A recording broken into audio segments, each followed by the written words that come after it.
প্ৰিয় দৰ্শক 2020 চনৰ এক সাৰ্ভে মতে জাপানী লোকসকলৰ গড় আয়ুস হৈছে 85 বছৰৰ পৰা 90 বছৰ আৰু আমাৰ ভাৰতীয় লোকৰ গড় আয়ুস হৈছে 65 বছৰৰ পৰা 70 বছৰ। ইমান পাৰ্থক্য কিয়?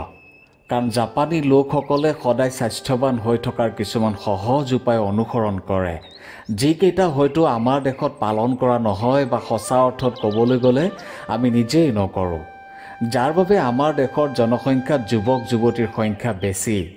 কাৰণ আমাৰ দেশৰ লোক বুঢ়া হোৱাৰ আগতে বিভিন্ন স্বাস্থ্যজনিত কাৰণত মৃত্যু মুখত পৰে।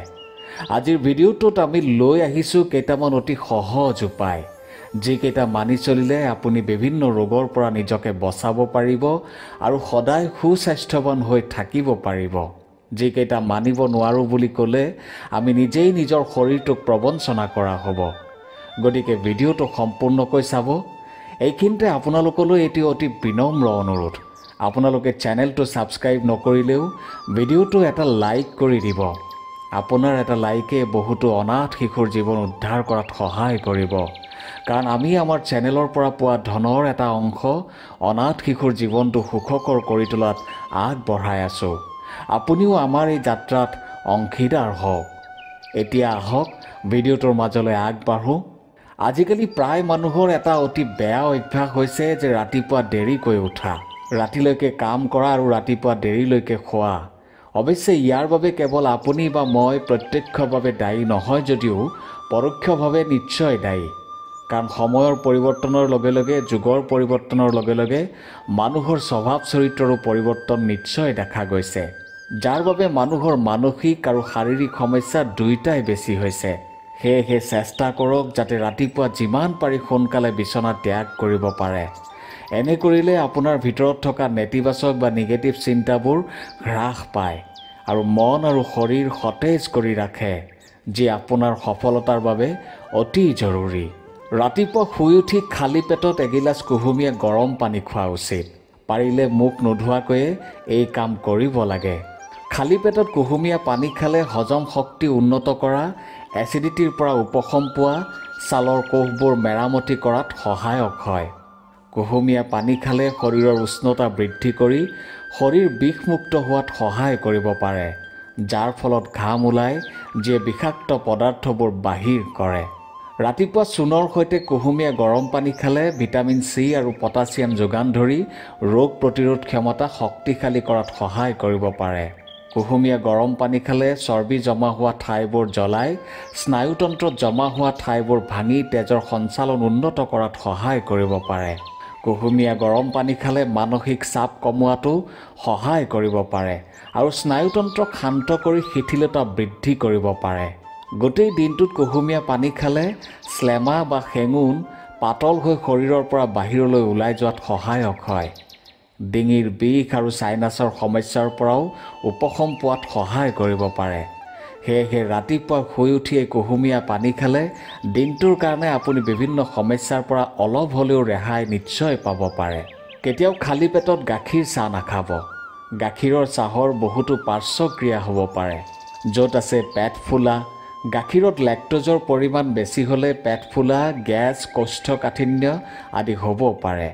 ডিহাইড্ৰেশ্যন, গাখীৰৰ চাহৰ কেফেইনৰ ঘনত্বৰ বাবে ডিহাইড্ৰেশ্যন হ'ব পাৰে, অৰ্থাৎ পানী নাইকিয়া হোৱা বেমাৰ হ'ব পাৰে। মূৰৰ বিষ, বেছিকৈ চাহ খালে শৰীৰৰ পানী নোহোৱা হৈ মূৰৰ বিষ হ'ব পাৰে। অনিদ্ৰা, চাহত থকা কেফেইনে আপোনাৰ টোপনিৰ চক্ৰ বিঘ্নিত কৰি অনিদ্ৰাৰ সৃষ্টি কৰিব পাৰে। উদ্বেগ, গাখীৰৰ চাহ নিয়মিতভাৱে সেৱন কৰিলে ইয়াক কেফেইনৰ পৰিমাণ বেছি হোৱাৰ বাবে উদ্বেগ বৃদ্ধি পাব পাৰে। অত্যাধিক চাহ খালে আপোনাৰ শৰীৰত ৰাসায়নিক ভাৰসাম্যহীনতা হ'ব পাৰে, যাৰ ফলত পিম্পল ফুটি উঠিব পাৰে। পুষ্টিৰ অভাৱ, গাখীৰৰ চাহৰ ফলত পুষ্টিৰ অভাৱ হ'ব পাৰে। ৰক্তচাপৰ ভাৰসাম্যহীনতা, গাখীৰৰ চাহে ৰক্তচাপ বৃদ্ধি কৰিব পাৰে। প্ৰতিদিনে ৰাতিপুৱা শুই উঠিয়ে শৌচ কৰাটো অতি প্ৰয়োজনীয়। আজিকালি বহুত এনেকুৱা মানুহ আছে যিয়ে ৰাতিপুৱা দেৰিলৈকে শুৱে বাবে তেওঁলোকে ৰাতিপুৱা দেৰিকৈ শৌচ কৰিবলৈ যায়। কিন্তু এইটো শৰীৰৰ কাৰণে অতি ক্ষতিকাৰক। কাৰণ যদি বাহিৰ ওলাবলগীয়া খাদ্য পেটত 12 ঘণ্টাতকৈ অধিক সময় থাকে, তেন্তে সেই খাদ্য বিষ বা এচিডলৈ পৰিণত হ'বলৈ আৰম্ভ কৰে, যাৰ ফলত দিনটোত ভোক নলগা, পেটটো ফুলি থকা আদি সমস্যাই দেখা দিয়ে। সদায় ৰাতিপুৱা 9 বজাৰ আগত স্নান কৰিবলৈ চেষ্টা কৰিব লাগে। এনে কৰিলে সম্পূৰ্ণ দিনটো আপুনি আৰামত থাকিব পাৰে। ৰাতিপুৱা সোনকালে গা ধুলে মানুহৰ মুড সদায় ফ্ৰেছ হৈ থাকে। ৰাতিপুৱা স্নান কৰি উঠি সদায় চাফা আৰু পৰিষ্কাৰ কাপোৰ পৰিধান কৰা উচিত, কাৰণ কাপোৰৰ লগত মানুহৰ মনটোৰ সম্বন্ধ আছে। আপোনাৰ কাপোৰ যিমানেই পৰিষ্কাৰ পৰিপাটি হ'ব, সিমানেই আপুনি আত্মবিশ্বাসী হৈ থাকিব। আহাৰ গ্ৰহণ কৰাৰ ঠিক আগতে পানী কেতিয়াও খাব নালাগে। খুব কমেও আধা ঘণ্টা আগত পানী খাব লাগে আৰু আহাৰ গ্ৰহণ কৰি উঠিয়েই কেতিয়াও পানী খাব নালাগে, কাৰণ ই আপোনাৰ পাচন শক্তি হ্ৰাস কৰিব পাৰে। পাচন শক্তি হ্ৰাস পোৱা মানে জটিলতকৈ জটিল সমস্যা আহিব পাৰে। যিমান পাৰি তেল কমকৈ খাব লাগে, কাৰণ অত্যধিক তেলে আপোনাৰ শৰীৰত এনে এবিধ চৰ্বি সৃষ্টি কৰিব পাৰে যি কেতিয়াও গলি নাযায় বা দ্ৰৱীভূত নহয়। পিছলৈ এই চৰ্বিয়ে আপোনাৰ হৃদযন্ত্ৰত আঘাত হানিব পাৰে। ইয়াৰ লগতে বেছি নিমখ, বেছি জ্বলা আৰু বেছি মছলাযুক্ত খাদ্য গ্ৰহণ কৰাও অনুচিত। বেছি মছলাযুক্ত খাদ্য শৰীৰৰ ছালত পাৰ্শ্বক্ৰিয়া কৰে। বেছি মছলাযুক্ত খাদ্যই মানুহক বয়সতকৈ আগতে বুঢ়া হোৱাত সহায় কৰে। দিনটোত আহাৰ গ্ৰহণ কৰাৰ এক নিৰ্দিষ্ট সময় নিশ্চিত কৰিব লাগে। ধৰি লওক আপুনি ৰাতিপুৱা 9 বজাত ব্ৰেকফাষ্ট কৰে বা ৰাতিপুৱাৰ আহাৰ গ্ৰহণ কৰে, তেন্তে আপুনি ৰাতিৰ আহাৰ বা ডিনাৰো 9 বজাত কৰা উচিত। এনে কৰিলে আপোনাৰ হজম শক্তিৰ চক্ৰত কোনো সমস্যাই দেখা নিদিয়ে, কাৰণ আপোনাৰ আহাৰ খোৱাৰ সময়তে পাচনতন্ত্ৰই নিজৰ পাচনৰ সময় হিচাপ কৰি লয়। আমি সকলোৱে জানো যে মানুহৰ শৰীৰটো 50ৰ পৰা 75% পানীৰে তৈয়াৰী। প্ৰতিজন মানুহে দিনটোত 10ৰ পৰা 12 গিলাচ পানী খাব লাগে। ইমানখিনি পানী শৰীৰটো স্বাস্থ্যৱান কৰি ৰাখিবলৈ অতি আৱশ্যক। পানী কেতিয়াও মুখ নলগোৱাকৈ খাব নালাগে। মুখ নলগোৱাকৈ পানী খালে আঁঠুৰ বিষ, কিডনী আদিৰ সমস্যা হ'ব পাৰে। সদায় পানী বহিহে খাব লাগে আৰু অলপ অলপকৈ খাব লাগে। অতি ঠাণ্ডা পানী কেতিয়াও খাব নালাগে।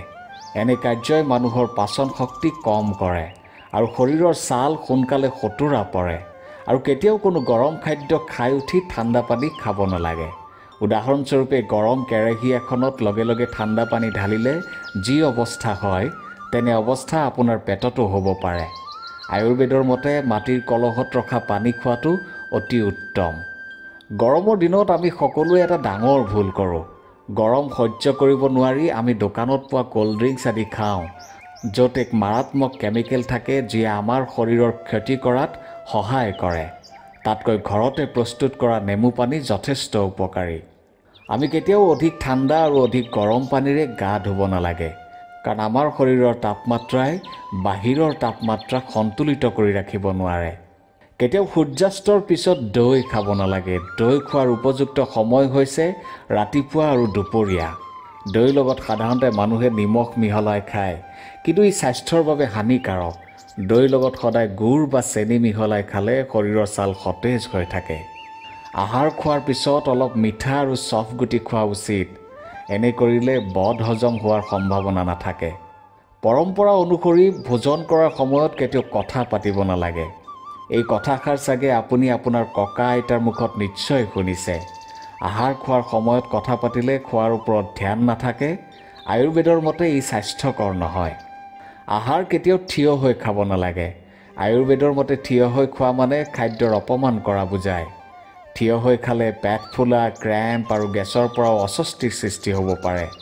এই লক্ষণসমূহ দেখা দিয়াৰ কাৰণ হ'ল আপোনাৰ পেটে আপোনাৰ খাদ্য পাচনতন্ত্ৰলৈ দ্ৰুতগতিত লৈ যায়। সেয়েহে আহাৰ সদায় বহিহে খাব লাগে। আহাৰ গ্ৰহণৰ সময়ত কোনো বিশেষ কথা কেতিয়াও চিন্তা কৰিব নালাগে। কেতিয়াও খঙত খাব নালাগে। যেতিয়া মন শান্ত হৈ পৰে তেতিয়াহে আহাৰ গ্ৰহণ কৰা উচিত। খাই উঠিয়েই কেতিয়াও বিচনালৈ যাব নালাগে। আহাৰ খোৱাৰ পিছত খুব কমেও আধা ঘণ্টা ৰ'ব লাগে। আহাৰ খোৱাৰ সময়ত কেতিয়াও কোনো কিতাপ, নিউজ পেপাৰ পঢ়িব নালাগে। ইয়াৰ উপৰি টিভি আৰু মোবাইল ফোনো চাব নালাগে। ইয়াৰ বিপৰীতে কৰিলে স্মৃতিশক্তি লোপ পোৱাৰ সম্ভাৱনা থাকে। ৰাতিপুৱা শুই উঠি খুব কমেও 100 মিটাৰ খোজ কাঢ়িব লাগে। এনে কৰিলে আপোনাৰ শৰীৰৰ অংগ প্ৰত্যংগবোৰ সক্ৰিয় হৈ উঠে।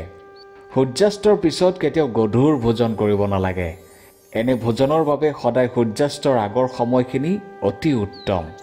এই নিয়মত চলিব পাৰিলে আপুনি সদায় স্বাস্থ্যৱান হৈ থাকিব। যিমান পাৰি দুপৰীয়া খোৱা বন্ধ কৰিব লাগে, কাৰণ দুপৰীয়া খোৱাটোৱে আপোনাৰ শৰীৰলৈ বেমাৰক আমন্ত্ৰণ জনায়। আজিকালি মানুহৰ এটা অভ্যাস হৈ পৰিছে যে মোবাইল ফোনটো নহ'লে চলিব নোৱাৰে। আনকি ৰাতি শোৱাৰ সময়তো গাৰুৰ কাষত ৰাখি শুৱে। ৰাতি মোবাইল ফোন লগত ৰাখি শুলে ফোনৰ পৰা নিৰ্গত হোৱা ৰেডিয়েশ্যনে আপোনাৰ মগজুৰ ক্ষতি কৰিব পাৰে। জিৰণি লোৱাৰ সময়ত বা শোৱাৰ সময়ত কেতিয়াও এই ভুলটো কৰিব নালাগে। ৰাতি শোৱাৰ আগত আধা গিলাচতকৈ বেছি পানী খাব নালাগে। শোৱাৰ সময়ত বেছিকৈ পানী খালে অক্সিজেনৰ মাত্ৰা বাঢ়ি যায় আৰু ই আপোনাৰ টোপনিত অসুবিধাৰ সৃষ্টি কৰিব পাৰে।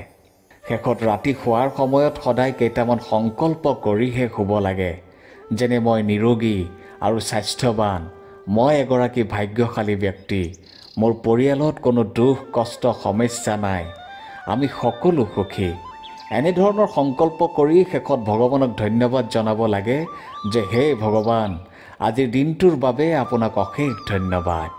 গতিকে প্ৰিয় দৰ্শক, এয়াই আছিল সদায় নিৰোগী আৰু স্বাস্থ্যৱান হৈ থকাৰ ২৭টা অতি সহজ নিয়ম, যিকেইটা মানি চলিলে কোনো ৰোগে অতি সহজে আপোনাক আক্ৰমণ কৰিব নোৱাৰে। ধন্যবাদ।